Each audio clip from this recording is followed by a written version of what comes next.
Hi, Roger again. Beautiful morning to be out taking care of a landscape. Today we're going to put it all together.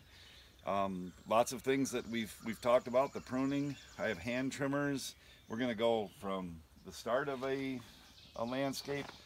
We're going to go all the way around, step by step. The first thing we're going to do are these two azaleas. This Gibraltar, you can see, had just a phenomenal year. This is just a spectacular shrub. Now it's time to very lightly prune this.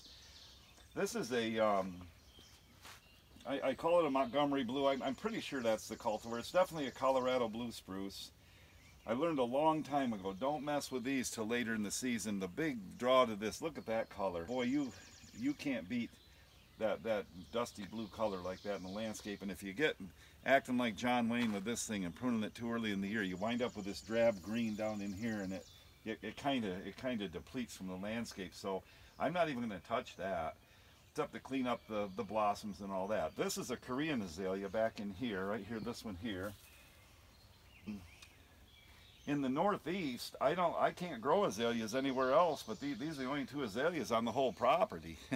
If you're struggling with azaleas, go to your east side. In zone 5, if you get these exposed at all, you'll struggle with azaleas. You might get away with one or two, but commonly, if you go to the east side, you might pull it off. They're the only two I can grow, though, and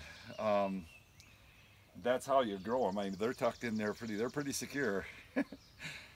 But I'm going to work on these shrubs first. This is where we're going to start our project. We're going to move fluently down through here. I'm going to show you hand trimming, pruning. At the end, we're going to come back and hedge the bed. And by the time we're all done, we're going to have a completed landscape except for the mulching, which going to come a little later in the season. I'm not in a big hurry to put the mulch down. I want to get things done here first. Something to think about on your finished mulch job. I have a maple tree right here behind us, and that has seedlings that spill down all over the place here in another couple weeks, and I don't want to get my mulch down before that. Common mistake that people make. So, the first thing to do is get down in there with these pruners and get some cuts that are going to start getting it lightened up way down in there. Get some of these cuts that will start way back in there on that. Just pull out way in. Look at how that's starting to already get nice and lacy. Big cut. Nice big cut. Don't be afraid. Especially at first. Go in there. Look at this. Not even looking. Get some of that out of your way. Just get some of this out of your way so you can work, you know. And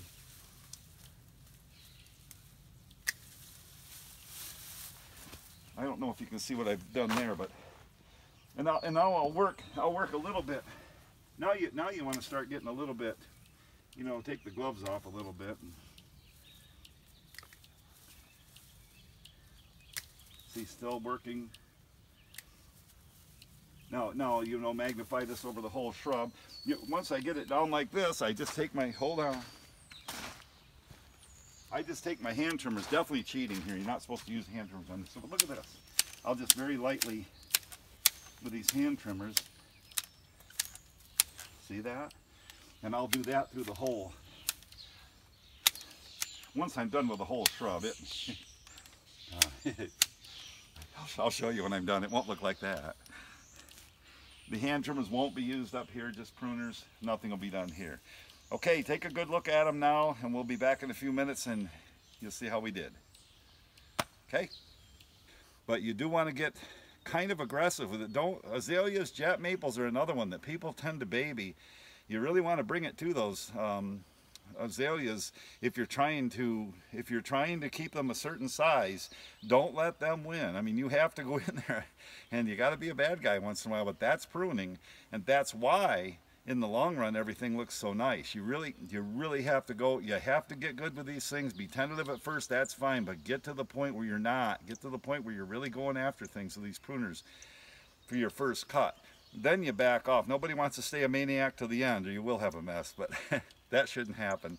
The Gibraltar, of course, very sparse growing shrub to begin with, so not much there, just some shaping cuts. Didn't really get, there was some dead in it, and we got that out. Again, the blue spruce, we're not going to touch that. And next in line here is, this is a tandem PJM rhododendron set. Hopefully the bird's nest is all set now. We won't be disrupting the bird. She's chirping a little bit, but I think I can work around it. Go in here. I'm going to have Karen, we'll shut it off, and I'm going to have Karen step up on the deck so she can give you maybe look down into this while I'm cutting. to see some of these thinning cuts and then the secondary cuts and how we work a shrub down and down and down until it's perfect. Hello up there. Yeah. The first thing you want to do, a sure way to do it is find the highest part of the shrub. There's the highest part of the shrub, and you can go down randomly. I'm being careful because we have a bird's nest in here. I'm sure it's done. I mean, I just don't know why they're hanging around, but it's got to be done by now. She's been feeding those things for 3 weeks. So, and I'll keep an eye on them. I'm not going to hurt the things, but you can go down in a ordinary scenario. You can take the top one. You don't even have to look. Just go way down there. Go as far as your pruners are going. Cut whatever comes up, comes out. You can actually be that flippant on the first cuts. You don't have to be careful. Honestly, there's no reason at this point to be really careful. You're just trying to rough this, get down to a point where you can start fine-tuning the shrub. So you take all this kind of growth, and in fact, I would say the further down you go, the better, because you're going to, at the same time, you're going to actually be thinning it by default if you go deep enough. And you have all this shrubbery still to work with. So right now is not the time to be careful. Right? You're only functionally pruning right now. You're just diving down in there, and you're taking care of business right now with this high growth to get into the, you're not even started where this is going to be. This is going to be a much lower shrub, and here's how you have to start. So we're going to get going now, and I'll work around the nest. I'm pretty sure I know where it is. And let me get the first cuts done, and then maybe we'll go to the second cuts and on down to the whole shrub. Okay, I'll be right back. You see, all the major cuts have been made to thin it and get it where we need it. Now the secondary cuts, all you do is you try to find things like this. Look at how far that peels back. Go down and cut. Here, I can pick any one of these at random and just trace it wherever it goes. Come down to the eventual height of the shrub and just go ahead and cut it. When we get done, there would be another layer of cut to do on this PJM. It won't break anybody's heart if we don't get it completely done today. It's much better than it was. There's one. Look at how far that trails back. And you get that out. See how nice that starts to look. All about learning how to prune. And when we come back out and get the after look of this, what you saw earlier, you're going to see how much smaller of shrub it is, and we contain it at this height it's a breeze. I mean, no problem. But if you didn't have these, you can imagine what you saw first of that growth. If you just let that propagate off itself, my gosh. If I'm going to teach you anything, it's that first cut's a functional cut, and all that means is you just go in there and get stuff thinned out, get stuff out of your way, like rough carpentry. Just get what you have to get done. Secondary cuts will start to transfer over from functional as well as cosmetic. And you'll start to get down into a little less aggressive cuts. Shaping starts to materialize, and then the third cut would be light trimming. Even with the pruners, whatever you use, that's entirely cosmetic. The actual opposite is what the tendency is for beginners or people. If you want to see the biggest mistakes in this kind of stuff, start with a cosmetic posture and just take trimmers and just go rip-roaring through there. I know landscapers that would be done with this by now because they would have started their gas trimmers and they would start like a lawnmower down through here. Don't do that. The pruners have 3 phases, and when you get done and do the cosmetic, there'll be very little left for you to work with, but when you're done, that will look all open and lacy and translucent, and a shrub will just almost make you stop and stare at it.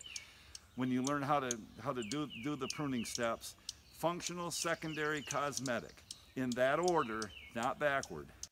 All right, and another thing to think about, when you're working against any structure at all, houses, decks, whatever, always the foliage comes off of that, and usually I would take this ordinarily out this far, really certain that the bird's nest is back in the back here somewhere. So 2 weeks from now, I'll come back to this and I'll take it right off I'll keep it off the deck and all that, but there's no hurry. There's no hurry. You have to be conscientious of things and, work around things, and we're gonna back off this shrub now. We got a mama hanging around here that kind of wants us to move on, so we're gonna do that. But we're gonna leave it. We're gonna leave well enough alone. That needs one more layer down for the obvious reason we talked about. We want to leave enough cover for the bird. They're hopping all. They're around. They're able to go, but I don't want to be the one to screw things up. So we're gonna leave them their nest, and a couple weeks from now, able to work around that quite easily. Look at the trunks. When we talked about lifting the shrub to show those trunks. Aren't those interesting trunks? The just to see the trunks of shrubs sometimes gives that added dimension. Every shrub has its own little neat little idiosyncrasies of the trunks, and boy, it's just neat to show them. Sometimes they become some of the neatest part of the shrub. That burning bush on the end, when you see that, I'll show you what I mean by exposing these trunks. But anyway, there's the PJ. You remember what we started with, and we at least got this far with it, and I'm happy with that. Onward.